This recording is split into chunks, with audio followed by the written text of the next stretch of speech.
Hi, I'm Dick Toffel, president of ProPublica.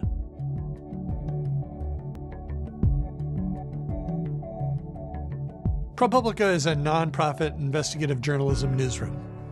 We have a newsroom of about 40 people. They include some veterans who've won the Pulitzer Prize at legacy news organizations and some young people who are leading the way in new kinds of storytelling involving social media or new uses of digital to tell stories in new ways.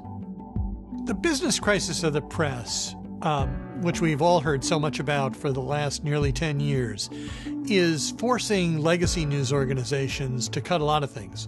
Among them is investigative reporting that's in many ways critical to democratic governance and has been for a very long time.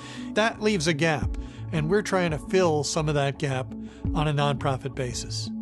Our test of our own work is whether we can have impact to spur reform through journalistic means. In New Orleans, for instance, we spotlighted police violence in the wake of Hurricane Katrina in a way that ultimately led to the federal takeover of the New Orleans Police Department. In California, we revealed problems in the state nursing board that led the governor to fire the board and ultimately spurred wholesale reform. The stories that led to our second Pulitzer Prize about abuses on Wall Street leading up to the crash and actually exacerbating the effects of the crash have not only spotlighted that wrongdoing, but have ultimately led to up to $300 million in fines.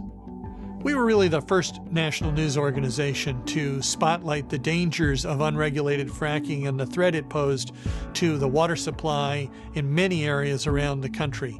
Others have joined in spotlighting that issue, and it's now, I think, generally conceded to be the nation's leading environmental problem. Investigative reporting is expensive and it's risky. It's become a luxury that many legacy news organizations simply can't afford.